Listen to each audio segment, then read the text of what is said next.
इस फिल्म का नाम है डैम्पियर। सबसे पहले मैं इसका मतलब बता देती हूँ। अब जैसे वेम्पायर्स होते हैं इंसानों का खून पीने वाले, उनको मारने वालों को डैम्पियर कहते हैं। ये वेम्पायर्स के दुश्मन होते हैं, इसीलिए उनका शिकार करते हैं। फिल्म की शुरुआत होती है काफी वीरान जगह को दिखाने से, जिसमें एक औरत की तबीयत खराब हो रही थी क्योंकि उसका बच्चा पैदा होना था। वो यहाँ रो रो कर अपने हस्बैंड का नाम पुकार रही होती है, जिसके बाद में औरत का हस्बैंड दिखाया गया जो घोड़े पर सवार होकर तेजी से जंगल में भाग रहा था क्योंकि वो इस तरफ अपने घर ही आ रहा था। वो लॉर्ड ऑफ द नाइट था, जिसे एक फाइटर वॉरियर योद्धा भी कहते हैं, जो लड़ने में काफी माहिर होते हैं। उनके पास ताकतें भी होती हैं। अब उसकी वाइफ के साथ 3 औरतें और भी थी जो नहीं चाहती थी कि लॉर्ड ऑफ द नाइट यहाँ अपनी वाइफ के पास आए। उनमें से एक को जैसे एहसास हुआ कि वो घर के करीब है, फौरन बोल उठी कि वो आ रहा है। ये कहते ही वो जादू करने लगी। उसका जादू पूरा होते ही घर के चारों तरफ नीली रंग की रोशनी उठना शुरू हो जाती है और वहाँ एक कवर बन जाता है जिससे वो अंदर नहीं आ पाएगा। लेकिन तभी बाहर लॉर्ड ऑफ द नाइट पहुँच गया, जिस बीच ही बच्चा पैदा हो जाता है। लेकिन बदकिस्मती से उसकी माँ की मौत हो जाती है। तब उनमें से एक औरत बच्चे को हाथ में उठा लेती है। इस वजह से लॉर्ड ऑफ द नाइट को गुस्सा आ गया। वो जोर से चिल्लाता है, अपनी ताकत को इस्तेमाल करने लगा। उसके अंदर से भी लाल रंग की खतरनाक रोशनी निकलने लगी, जिससे वो कवर टूट गया। लॉर्ड ऑफ द नाइट अपनी ताकत से औरतों पर हमला करने लगा, पर वो दोबारा से कवर बनाकर अपनी जान बचा लेती है। अब लॉर्ड ऑफ द नाइट तीनों से कहता है कि मेरा बच्चा मेरे हवाले कर दो। वो जवाब देती है कि अभी नहीं दे सकते, इसके जवान होने तक हम इसे अपने पास रखेंगे जब तक कि अपने फैसले लेने के लायक नहीं हो जाता। अब ये बच्चा क्योंकि लॉर्ड ऑफ द नाइट का बेटा था, इसीलिए डैम्पियर पैदा होता है, यानी अपने बाप की ही तरह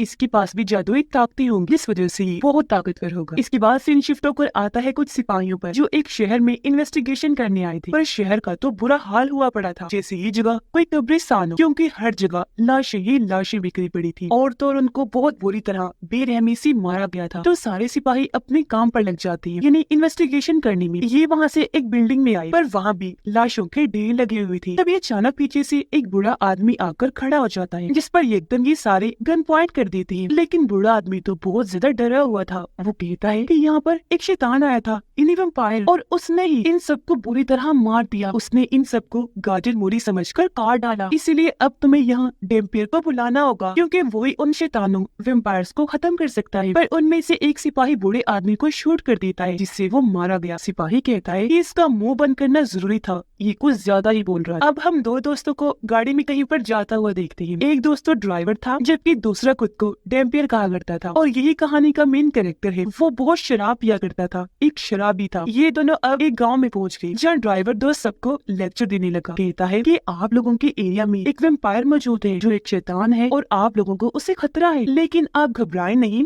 मैं अपने साथ एक ऐसे आदमी को लाया हूँ जो वैम्पायर्स का दुश्मन है और उसका नाम डैम्पियर है। वो वैम्पायर से लड़कर आप सब लोगों को बचा देगा। लेकिन डैम्पियर तो साइड में खड़ा होकर एक के बाद एक शराब की बोतल खत्म कर रहा था। दरअसल ये लोगों को झूठ मूठ डैम्पियर का कहकर उन्हें पागल बना रहे थे, उनसे पैसे बटोरने के लिए। हकीकत में वो लड़का कोई डैम्पियर नहीं था, ये लोगों के साथ फ्रॉड कर रही थी। अब डैम्पियर एक दरवाजे के पास जाकर अजीबोगरीब उल्टे सीधे एक्शन करने लगता है। फिर उन्हें बड़े यकीन से कहने लगा कि वो वैम्पायर मर चुका है, आप लोगों को अब से कोई खतरा नहीं, सब लोग आजाद हैं। उधर वो सिपाही जब शहर में थी तो आधे अंदर मौजूद थे, जबकि 2 बाहर पहरा दे रहे थे। अब बाहर वालों को एक लड़की की आवाज सुनाई दी जो मदद के लिए पुकार रही थी। इनकी तरफ भी आने लगती है। अब एक सिपाही जैसे उसके करीब गया, पता चलता है कि वो कोई आम लड़की नहीं बल्कि वैम्पायर है, जो इन्हें देखते ही अपने लंबे लंबे नाखून बाहर निकालकर एक का गला काट देती है। उसकी आवाज सुनकर बाकी सिपाही भी बाहर आ गए और वैम्पायर लड़की पर शूट करने लगती है। उसके साथ दूसरा वैम्पायर भी था, जो दोनों बहुत खतरनाक थी। हालांकि सिपाही इतने सारे थे, इन पर गोलियों की बारिश की जा रही थी, लेकिन सिर्फ ये 2 वैम्पायर से किसी के भी काबू आ ही नहीं रहे थे और 4-5 सिपाहियों को मार गिराते हैं, उनका खून पी जाते हैं। अब जब वो गई तो हेड अपने कमांडर को कहता है कि इन वैम्पायर्स का खात्मा करने के लिए हमें डैम्पियर को बुलाना होगा। मैं एक डैम्पियर को जानता भी हूँ। ये सुन कमांडर कहता है, तुम क्या पागल हो गई हो, ऐसी फजूल बकवास कर रहे हो, कोई डैम्पियर शैम्पियर नहीं होता। हेड कहता है, सर होता है, आपने देखा नहीं कि हमने अंधाधुंध गोलियां उन पर चलाई, लेकिन उन पर कोई असर नहीं हुआ, तो आप फिर हमें कैसे बचा पाओगे? मेरी मानो तो उस डैम्पियर को बुला ही लो, मैं उसे अच्छे से जानता हूँ। जिस पर कमांडर मान गया। इसीलिए कुछ सिपाहियों को उस नकली डेम्पियर के पास भेजता है, उस शराबी के पास जो इस वक्त एक लड़की की लाश को दफन कर रही थी। सिपाही यहाँ आकर डेम्पियर और उसकी दोस्त को पकड़ लेती है और ले आती है कमांडर के पास। कमांडर डेम्पियर से कहता है कि मैं तो नहीं जानता कि तुम कौन हो, पर इतना बता दो कि वेम्पायर्स कैसे मरते हैं। ये सुन डेम्पियर फौरन बोला, अरे पागल, कैसी बातें कर रहे हो, ये वेम्पायर्स वगैरह कुछ नहीं होती, मैं तो बस ऐसी मन घड़त बात बनाकर लोगों को पागल बनाता हूँ उनसे पैसे लेने के लिए। जिस पर हेड कहते हैं, नहीं सर, ये छुपा रहा है, ये डेम्पियर ही है, वेम्पायर्स का शिकार करने वाला। इसका सबूत ये है कि मैं इसे कब से जानता हूँ, पर इसकी उम्र नहीं बढ़ती, ये हमेशा से जवान है। जिस पर कमांडर कहता है, ठीक है, ये चीज आज रात चेक कर लेती है। और अब वो डेम्पियर को ही कुर्सी पर बाहर बिठा देती है आज रात पहरा देने के लिए, इस सोच के साथ कि अगर वेम्पायर ने आकर इसे मार दिया तो ये आम इंसान होगा, लेकिन अगर इसने वेम्पायर को मार दिया तो फिर ये सच में ही होगा डेम्पियर। और फिर रात बाहर बैठकर भी डेम्पियर खूब शराब पीने में मस्त होता है। तभी अचानक उसे बिल्डिंग के अंदर से आवाज सुनाई दी गई। ये जब चेक करने अंदर गया तो वहाँ वही वेम्पायर लड़की थी जो उसे अपनी बातों में उलझाकर गले से लग जाती है और अब अपने बड़े बड़े दांत निकालकर जैसे उसका खून पीने लगी तो उसे तकलीफ होने लगती है। इसलिए वो डेम्पियर को दूर फेंक देती है क्योंकि सच में उसके अंदर डेम्पियर का ही खून था। वेम्पायर लड़की कहती है कि तुम्हारे अंदर से डेम्पियर के खून की खुशबू आ रही है, बताओ कौन हो तुम। अब तक डेम्पियर काफी डर गया था, वो जल्दी से वहाँ से भागने लगता है, लेकिन तभी कुछ वेम्पायर्स आकर उसका रास्ता रोक लेते हैं। वो उस पर हमला करने लगती है, लेकिन वो था डेम्पियर। उसका खून जैसे वेम्पायर्स को लगता है वो जलने लगी, जलकर राख बन जाती है और ऐसी सबकी मौत हो जाती है। अब हम वेम्पायर्स के राजा को देखते हैं जिसका नाम गोरका था। उसके पास भी ताकतें थी जिनकी मदद से उसने सभी वेम्पायर्स का दिमाग अपने कंट्रोल में किया हुआ था। वो सभी वेम्पायर से कहता है कि तुम उस डेम्पियर से लड़ ही नहीं पाए, इसलिए वापस आ जाओ। जबकि वेम्पायर लड़की को कहता है कि तुम वही रुको, मेरी नजर बनकर डेम्पियर पे नजर रखना और वहाँ पर ही रहना। गोरका ने क्योंकि इनका दिमाग कंट्रोल किया हुआ था, इसीलिए वो अपने ठिकाने पर रहकर ही इन लोगों के जरिए वहाँ सब कुछ देख सकता था। यही वजह है कि वेम्पायर्स लड़की को डेम्पियर के पास ही छोड़ देता है। अगली सुबह कमांडर अपने साथियों के साथ बाहर आया ये देखने की आखिर कल रात क्या हुआ होगा। उसे यहाँ वेम्पायर्स की जली हुई लाशें मिलती है, इसलिए वो सीधा डेम्पियर के पास गया। पूछता है कि आखिर तुमने इन सबको कैसे मारा। डेम्पियर जवाब देता है कि इन सब की एक वेम्पायर साथी अंदर भी मौजूद है जो मेरी दोस्त बन चुकी है। इसीलिए अब कमांडर अपनी टीम के साथ बिल्डिंग के अंदर जाने के लिए निकल पड़ता है। उसकी टीम काफी डरी हुई थी। कमांडर को कहती है कि हमें अंदर नहीं जाना चाहिए, चलो वापस चलती है। इन वेम्पायर्स शैतानों से कौन लड़े, पर कमांडर उनकी एक नहीं सुनता, बिल्डिंग के अंदर चला जाता है। पर यहाँ उसकी टीम गद्दारे पर उतर आती है। वेम्पायर लड़की को देखकर वो बहुत डर गई। अपने कमांडर को कहती है कि तुम्हें यहाँ आने का बहुत शौक था ना, इसीलिए अब तुम यही इस वेम्पायर के साथ रहोगे, तुम्हारे साथ डेम्पियर और उसका दोस्त भी होगा, हम यहाँ से जा रहे हैं। जो कहकर उन्होंने इन लोगों को यहाँ पर बंद कर दिया और यहाँ से जाने लगे। डेम्पियर अपने ड्राइवर साथी को कहता है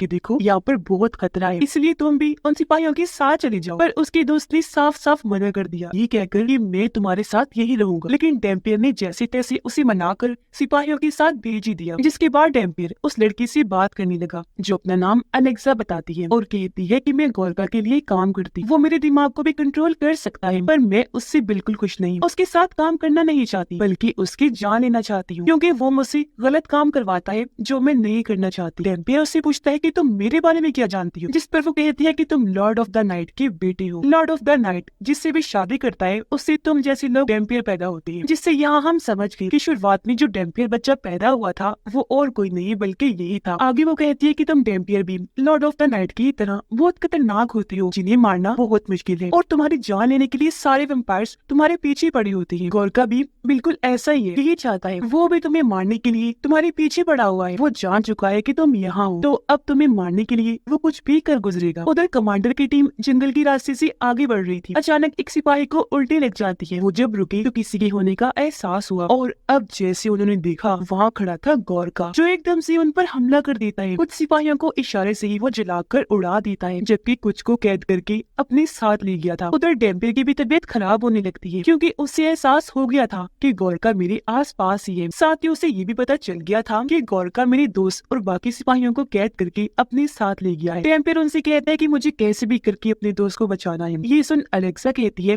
कि मैं जानती हूँ गोरका उन्हें कहाँ लेकर गया होगा, इसलिए अब ये लोग वहाँ जाने के लिए तैयारी करने लगते हैं। अलेक्सा अपने पूरे जिस्म और चेहरे को अच्छे से कवर कर लेती है क्योंकि वैम्पायर होने की वजह से अगर सूरज की रोशनी उस पर पड़ी वो जल जाए। जिसके बाद वो तीनों इन्हीं डेम्पियर, कमांडर और अलेक्सा गाड़ी में बैठकर अपना सफर शुरू कर देते हैं। सफर करते करते क्योंकि इन्हें काफी देर हो गई थी तो एक जगह रुककर ये लोग आराम करने लगते हैं। डेम्पियर और कमांडर जब अकेली थी तो कमांडर उसे कहता है कि ये लड़की वैम्पायर है, इसलिए मुझे तो इस पर यकीन ही नहीं। उनकी ये बातें अलेक्सा सुन लेती है। हालांकि वो काफी दूर थी, लेकिन ये उसकी ताकत थी। चाहे कोई कितना भी दूर से उसके बारे में बात करता, वो सुन सकती थी। इसीलिए वो कमांडर को कहती है कि अगर मैंने तुम्हें कोई नुकसान पहुंचाना होता या मारना होता तो मैं तुम्हें 10 बार मार चुकी होती, समझे? इसीलिए आराम से रहो। टेम्पियर साइड में जाकर अपने जख्मों को देखने लगता है, जो अपने आप ही भरने लगती है। ये देख उसके पास अलेक्सा बताती है कि ये देखकर तुम्हें अजीब लग रहा होगा, है ना? लेकिन अब से तुम्हारे साथ यही होने वाला है। हमेशा चोट लगने पर तुम्हारे जख्म ऐसे ही खुद ब खुद बढ़ जाया करेंगे। उधर गोरका ने कमांडर के सभी सिपाहियों को अपने पास कैद कर लिया था, जंजीरों से बांधकर। गोरका का साथी वहाँ कुछ सिपाहियों को पकड़ के लाता है, जिन्हें गोरका अपना खून निकाल कर पिला देता है, ये कहते हुए कि आज से तुम भी मेरे सर्वेंट बन चुके हो। यानी उसने इनको भी वेम्पायर बना दिया था। उधर वो तीनों जब आगे बढ़ रहे थे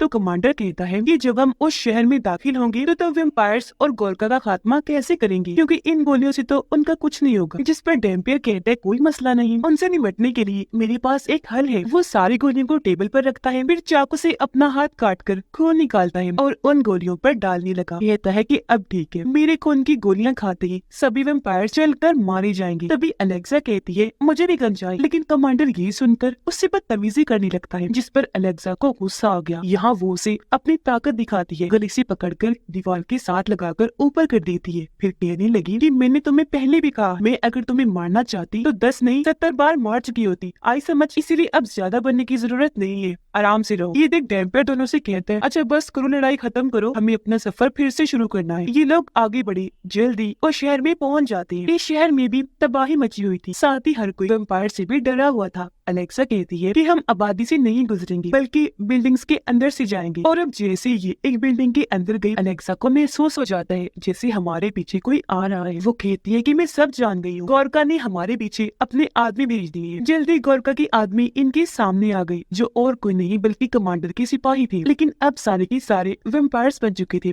इसलिए गोरका की साथी थी। वो आगे बढ़े इन पर हमला करने के लिए। कमांडर ने एक गोली चलाकर जैसे वेम्पायर को शूट किया, वो वेम्पायर जलकर भुन जाता है। जाहिर है इस पर डेम्पियर का खून जो लगा हुआ था। और फिर ऐसे करते करते ये सारे वेम्पायर्स को उन गोलियों की मदद से जला जलाकर राख कर देते हैं। जो देख डेम्पियर काफी खुश हो गया, कहता है देखा मेरे खून की गोलियां काम कर गई ना। जिसके साथ ही उसकी टांग पर भी गोली लग गई। वो देखते हैं कि ये गोली अलेक्सा ने चलाई है, जो अब उनकी तरफ गन करके बढ़ने लगी। ये देखते हैं कि उसकी आंखें बिल्कुल काली पड़ चुकी हैं। वो दुखी होते हुए उनसे कहती है कि ये मैं अलेक्सा नहीं हूँ, बल्कि मेरे दिमाग को गोरका कंट्रोल करके मुझसे ये सब करवा रहा है। डेम्पियर उसकी गन पकड़ के कहता है कि तुम उसकी गुलाम नहीं हो और उसके कंट्रोल से बाहर आ सकती हो। उसका ये कहना ही था कि तभी अलेक्सा ठीक हो गई। कुछ देर के बाद वो छत पर गई ताकि कूदकर अपनी जान दे दे, लेकिन तभी उसे एक लड़की के चिल्लाने की आवाज आई जो मदद के लिए पुकारे। ये जब वहाँ चेक करने गई तो 2 वेम्पायर्स ने लड़की पर हमला कर दिया था, इसीलिए अलेक्सा उनसे लड़ने लगती है। वो अपने नाखूनों से उनका गला काटकर फेंक मारती है, जिससे दोनों वेम्पायर्स मारे जाते हैं। तभी यहाँ गोरका भी आ गया।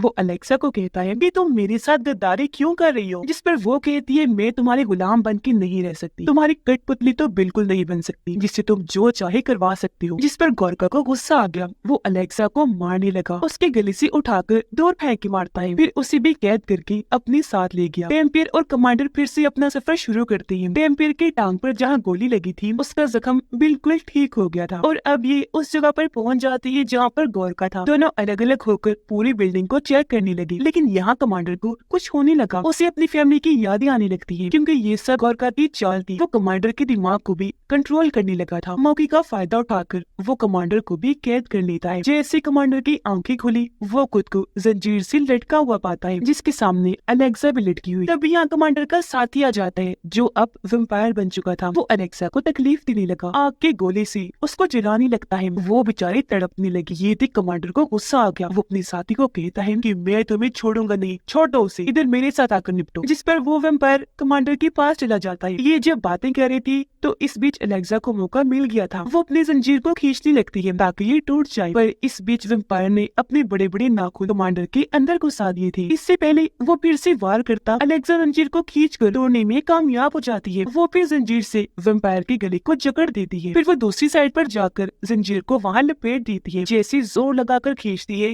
वेम्पायर वही मारा जाता है। पर यहाँ अब अलेक्सा की तबीयत भी खराब होने लगती है। उसकी हालत मरने वाली हो गई थी, इसलिए कमांडर उसे अपना खून निकाल कर पिलाता है, जिससे वो ठीक हो गई और ऐसे इन दोनों की दोस्ती हो जाती है। डेम्पियर बिल्डिंग की छानबीन करते हुए आखिरकार गोरका के पास पहुंच जाता है। उसे देखते ही गोरका कहता है, आओ आओ लड़की, मैं तुम्हारा ही इंतजार कर रहा था। और अब वो अपनी खतरनाक ताकतों से डेम्पियर पर हमला कर देता है। पहले उसे दूर उठाकर मारता है, फिर पटक पटक के इधर उधर मारने लगा। उसे लड़ना तो दूर की बात, डेम्पियर तो अपना बचाव भी नहीं कर पा रहा था, वो ठीक ही नहीं पाता। पर अब यहाँ हमले को रोककर गोरका कहता है कि तुम्हें मारने से पहले मैं तुम्हें किसी से मिलवाना चाहता हूँ। और तभी यहाँ वो डेम्पियर के दोस्त को लाता है, जो भी अब वेम्पायर बन चुका था और अब वो गोरका के कंट्रोल में था, इसलिए वो डेम्पियर पर हमला करवा देता है। पर जाहिर है डेम्पियर का खून काफी ताकतवर था, वो जैसे उसके दोस्त को लगा वो भी जलकर मारा गया। तब गोरका कहता है, लो, एक दोस्त ने दूसरे को मार दिया। तभी वो डेम्पियर पर भी हमला कर देता है अपनी खतरनाक ताकतों से। जैसे उसकी जान लेने लगा, पीछे कमांडर और अलेक्सा आ जाती है। तब गोरका कुछ देर के लिए डेम्पियर को छोड़कर उन पर हमला करता है, दोनों को अपनी ताकतों से दीवार के साथ लगा देता है। कहने लगा कि तुम भी अब अपने दोस्त डेम्पियर को अपनी आंखों के सामने मरता हुआ देखोगे, गवाही भी दोगी कि इसने कितनी चीखों पुकार की, पर बेचारा मारा ही गया। डेम्पियर जो बेहोश हो गया था, उसे एक सपना आता है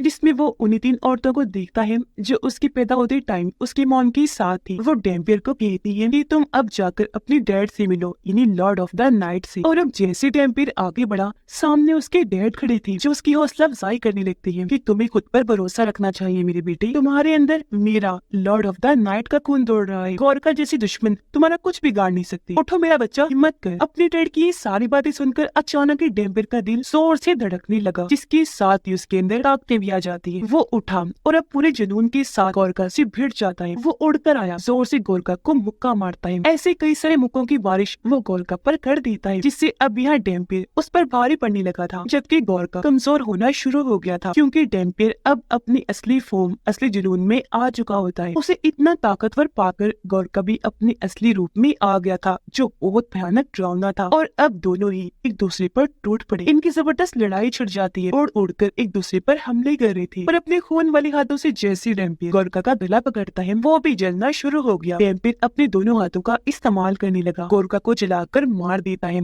और वो धुआं बनकर उड़ जाता है। अब ये तीनों जैसे ही जाने लगे, इनके सामने एक दरवाजा खुल जाता है। अंदर जब ये गए तो ये काफी पुराने वक्त का कमरा था, जिसके अंदर डेम्पियर के डैड की किताब पड़ी थी, साथ ही वहाँ उसके डैड की तस्वीर भी बनी हुई थी। यहाँ इन्हें पता चला कि वो सिर्फ एक गोरका नहीं था, बल्कि उस जैसे और भी कई सारे हैं। डेम्पियर कहता है कि कोई मसला नहीं, अब मैं गोरका का दुश्मन बन चुका हूँ, इसीलिए किसी भी गोरका को नहीं छोड़ूंगा। जिसके बाद वो अपने मिशन पर निकल जाते हैं, सभी गोरका और उनके साथियों को मारने के लिए। इसी के साथ इस फिल्म की कहानी यहीं पर खत्म हो जाती है।